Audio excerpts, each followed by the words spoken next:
औज़ुबिल्लाहि बिस्मिल्लाहिर्रहमानिर्रहीम। आज का जो हमारा टॉपिक है वो सिविल इंजीनियरिंग की फील्ड जो टेक्निकल इंजीनियरिंग से रिलेटेड है, जिसके अंदर आज हम डिस्कस करेंगे बेयरिंग कैपेसिटी ऑफ सॉइल की दो टाइप्स, जिसको एक टाइप है अल्टीमेट बेयरिंग कैपेसिटी और दूसरी है अलाउएबल बेयरिंग कैपेसिटी। अब मैं सबसे पहले आपके सामने अल्टीमेट बेयरिंग कैपेसिटी को डिस्कस करूंगा। मैंने एग्जांपल आपके सामने ले ली कि मेरे पास जो सॉइल है उसकी जो अल्टीमेट बेयरिंग कैपेसिटी है वो है 1 TSF, टन पर फीट स्क्वायर। TSF जो है वो यूनिट है बेयरिंग कैपेसिटी की, ठीक है। तो 1 टन पर फीट स्क्वायर जो है ये मैं कहता हूँ कि मेरे पास सॉइल की बेयरिंग कैपेसिटी है। अब इसको समझना कैसे है, ये होती क्या है, ये आपके सामने एक स्ट्रिप फुटिंग है, ठीक है। स्ट्रिप फुटिंग हुई, इसके ऊपर मैं कहता हूँ कि शुरू में लोड लगा है 0.8 TSF। सबसे पहले इस पे लोड आ रहा है 0.8 TSF। आपकी ये फुटिंग थोड़ी सी नीचे, यानी कि ना आपकी इस फुटिंग ने क्या किया कि नीचे वाली जो सॉइल है उसको कंप्रेस कर दी, थोड़ा सा कंप्रेस कर दिया है। आपकी नीचे वाली जो सॉइल है वो इस लोड की वजह से और फुटिंग के अपने लोड की वजह से कंप्रेस हो गई। अब क्या करना है, नेक्स्ट स्टेप के अंदर इस लोड को मैं इंक्रीज कर देता हूँ 0.9 TSF पे। अब जब मैंने लोड 0.8 से 0.9 पे ट्रांसफर किया या इंक्रीज कर दिया, तो क्या हुआ कि आपकी जो सॉइल थी वो और ज़्यादा कंप्रेस होने शुरू हो गई। यानी कि अब जो पहले थोड़े से वॉइड्स रहते थे वो भी अब मुकम्मल तौर पे ख़त्म हो गए। अब बिल्कुल भी मतलब और ज़्यादा कोई चांस नहीं है, कोई रिलैक्सेशन नहीं है, कोई आप लिमिट मतलब बिल्कुल आखिरी हद तक पहुंच चुकी है आप कंप्रेसिबिलिटी की सॉइल। अब इसके बाद क्या होगा कि सॉइल ने मूव कर दिया। अब होगा क्या कि मैं इसके ऊपर लोड और बढ़ा देता हूँ। मैं कहता हूँ जी 1 TSF।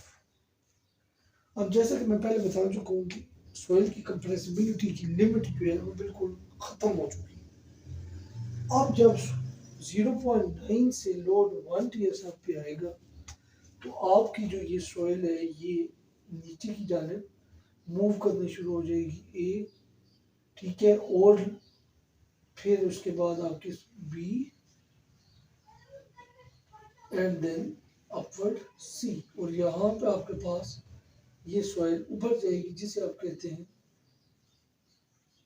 Bulging of soil.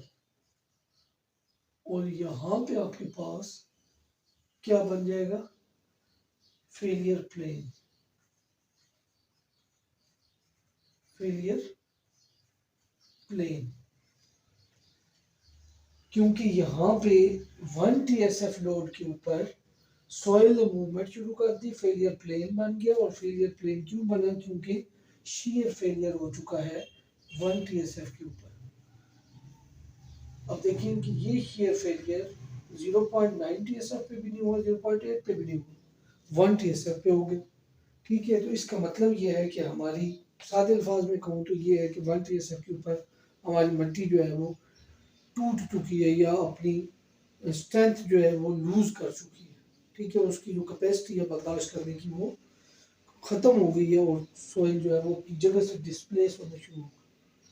तो इस वजह से कि वो लोड जिसके ऊपर आपके पास फेलियर प्लेन बन जाए या शेयर फेलियर अकर हो जाए, उस लोड को आप कहते हैं ultimate bearing capacity of soil, ठीक है। ये आपके सामने मैंने बता दिया कि ultimate bearing capacity of soil होती क्या है। अब आ जाए अगला टॉपिक है अलाउएबल बेयरिंग कैपेसिटी। जैसा कि नाम से जाहिर है कि allowable bearing capacity of soil. Allowable का मतलब ये है कि कितनी जो है वो अलाउ है कि आप जो है आसानी से इस्तेमाल कर सकते। अब अलाउएबल बेयरिंग कैपेसिटी का एक फार्मूला आपके सामने लिखा हुआ है।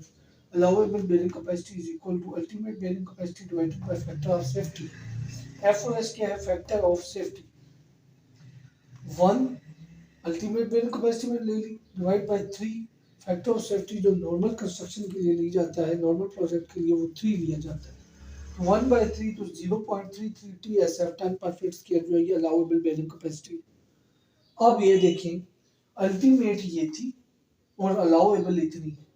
अब इसका मतलब ये है कि जब भी हम डिज़ाइन करेंगे ठीक है। तो हम डिज़ाइन कभी भी अल्टीमेट के लिहाज से नहीं करेंगे, हम डिज़ाइन हमेशा अलाउेबल के लिहाज से करेंगे, ठीक है। क्योंकि अलाउेबल के लिहाज से करेंगे तो हमारा जो बिल्डिंग है वो सेफ रहेगी। अगर आप इसके मुताबिक करेंगे तो हमारी बिल्डिंग कभी भी सेफ नहीं रहेगी, ठीक है।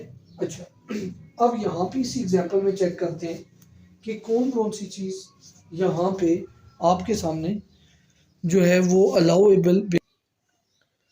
अच्छा, अब इस फिगर के अंदर हमने देखना है कि अलाउेबल बेयरिंग कैपेसिटी जो है वो कौन सी होगी, ठीक है। अब अलाउेबल बेयरिंग कैपेसिटी यहाँ पे मेरे पास क्या लिखी है, 0.33 TSF। तो इसका मतलब ये है कि मैंने इस फुटिंग के ऊपर जो लोड, जो अलाउेबल या जो सेफ लोड मैंने डालना है वो कौन सा है, 0.33 TSF, ठीक है। यानी कि 0.33 TSF तक इसकी बेयरिंग कैपेसिटी आएगी जिस लोड के ऊपर, तो वो वाला लोड हमने सिलेक्ट कर।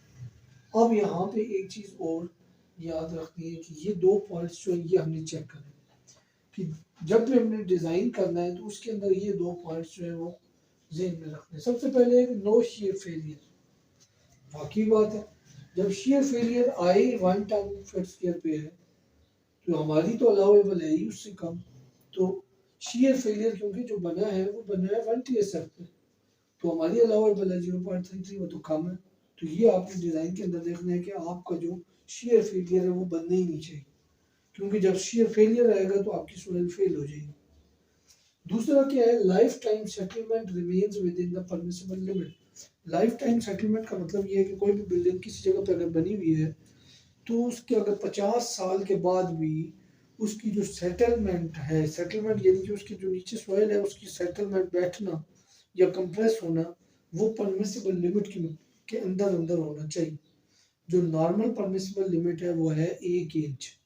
यानी कि अगर कोई भी बिल्डिंग है तो वो 50 साल अगर किसी जगह पे बनी हुई है, खड़ी है रही है, तो उसकी जो सॉइल है वो 50 साल के अंदर उसको अलाउ किया है कि वो सिर्फ और सिर्फ 1 इंच तक बैठे। ये अलाउेबल परमिसिबल लिमिट। अगर वो 1 इंच से ज़्यादा बैठ गई तो इट मीन्स कि सॉइल के अंदर कोई फॉल्ट है, उसकी बेयरिंग कैपेसिटी जो है वो डिक्रीज हो चुकी है, ठीक है। तो ये आपके सामने bearing capacity of soil, ultimate bearing capacity of allowable जो है इनका को डिस्कस किया मैंने आज। अब होगा क्या कि जब हम डिज़ाइन करेंगे तो डिज़ाइन के अंदर हम अलाउेबल बेयरिंग कैपेसिटी इस्तेमाल करेंगे, उसके मुताबिक हम अपना फुटिंग साइज़ जो है वो फाइनलाइज करते हैं, फुटिंग साइज़ को चेक करते हैं, फिर हम अपनी परमिसिबल लिमिट से, अगर वो परमिसिबल लिमिट के अंदर आता है तो ठीक, ना आया तो फिर हमने दोबारा से डिज़ाइन को जो है वो चेंज कर देना, ठीक है।